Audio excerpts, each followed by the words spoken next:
इस वक्त पूरी दुनिया की नज़रें मिडिल ईस्ट पर टिकी हैं, जहां ईरान और इजराइल के बीच चल रहा कॉन्फ्लिक्ट लगातार गहराता जा रहा है। ये एक ऐसा टकराव है जिसमें कई पावरफुल प्लेयर्स शामिल हैं और इसका असर ग्लोबल पीस पर पड़ना तय है। पिछले कुछ दिनों से अमेरिकी प्रेसिडेंट डोनाल्ड ट्रंप लगातार ईरान को लेकर तीखी टिप्पणियां कर रहे थे। ट्रंप बार बार इस बात को दोहरा रहे थे कि ईरान ये जंग नहीं जीत सकता, लेकिन अब ईरान की तरफ से भी बयान सामने आया है। ईरान ने सीधे तौर पर किसी का नाम तो नहीं लिया, लेकिन जो बयान किया है उससे साफ है कि ईरान फिलहाल अपने हथियार डालने वाला नहीं है। ट्रंप ने एक्स पर लिखा, हमें अच्छी तरह से पता है कि तथाकथित सुप्रीम लीडर कहाँ छिपे हुए हैं। उन्हें आसानी से टारगेट किया जा सकता है। फिलहाल वो वहां सुरक्षित हैं, उन पर अभी हमला नहीं करेंगे, फिलहाल उनको नहीं मारेंगे। लेकिन हम ये भी नहीं चाहते कि आम नागरिकों या अमेरिकी सैनिकों पर मिसाइलें दागी जाएं।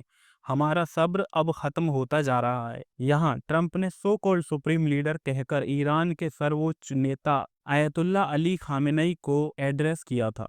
इसी धमकी भरे पोस्ट को शेयर करने के तुरंत बाद ट्रंप ने एक और स्टेटमेंट लिखा, बिना शर्त सरेंडर करो। इससे पहले ट्रंप ये भी कह चुके थे कि ईरान के एयर स्पेस पर अब अमेरिका का पूरा कंट्रोल है। उन्होंने कहा था कि ईरान के पास अच्छे हथियार और स्काई ट्रैकर थे, लेकिन अमेरिका से बेहतर नहीं है। ट्रंप के इन लगातार पोस्ट के बाद ईरान के लीडर खामेनेई का जवाब आया। ट्रंप के सरेंडर वाले पोस्ट के 5-6 घंटे बाद खामेनेई के एक्स हैंडल से लिखा गया, जंग अब शुरू हुई है, अली अपने जुल्फिकार के साथ खैबर लौट रहे हैं।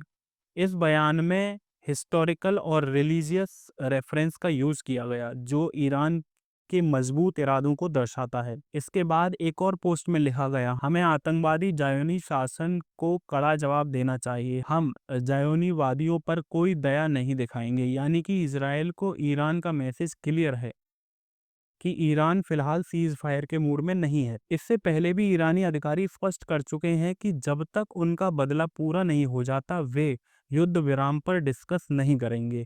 यह साफ दिखाता है कि ईरान इस कॉन्फ्लिक्ट को एक लंबी लड़ाई के रूप में देख रहा है। इस संघर्ष में एक और इम्पोर्टेंट न्यूज ये आ रही है कि अमेरिका खुले तौर पर इजराइल का साथ दे सकता है। अमेरिकी अधिकारियों के हवाले से अमेरिकी मीडिया संस्थान सीबीएस न्यूज़ ने छापा है कि ईरानी न्यूक्लियर प्रोग्राम को ध्वस्त करने के लिए ट्रंप इजराइल का साथ दे सकते हैं। सोर्सेज ने बताया है कि ईरान का फोर्डो भी टारगेट पर है।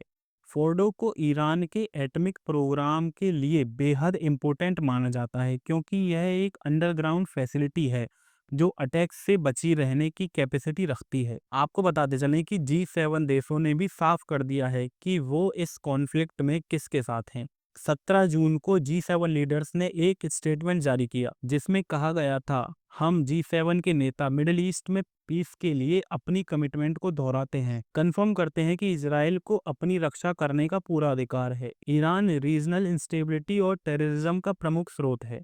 ईरान के पास कभी भी न्यूक्लियर वेपन नहीं हो सकता। ये स्टेटमेंट क्लियरली इजराइल के फेवर में और ईरान के खिलाफ एक स्ट्रॉन्ग डिप्लोमेटिक स्टांस दिखाता है। आइए अब आपको दोनों देशों के संघर्ष का ब्रीफ बता दें। 12 और 13 जून की दरमियानी रात इजराइल ने ईरान पर हमला किया था। इसे नाम दिया था ऑपरेशन राइजिंग लायन। इसके बदले में ईरान ने ऑपरेशन ट्रू प्रॉमिस 3 चलाया था और इजराइल के दो सबसे बड़े शहरों तेल अवीव और यरूशलेम को टारगेट किया। फिर इजराइल ने भी ईरान की कैपिटल तेहरान पर हमला किया। इसके बाद से दोनों देश एक दूसरे के ऊपर लगातार अटैक्स कर रहे हैं। तो दोस्तों, आपका क्या कहना है इस मुद्दे पर, हमें कमेंट सेक्शन में ज़रूर बताइए और इस वीडियो को ज़्यादा से ज़्यादा शेयर करिए, चैनल को सब्सक्राइब करिए और वीडियो को लाइक करिए। धन्यवाद।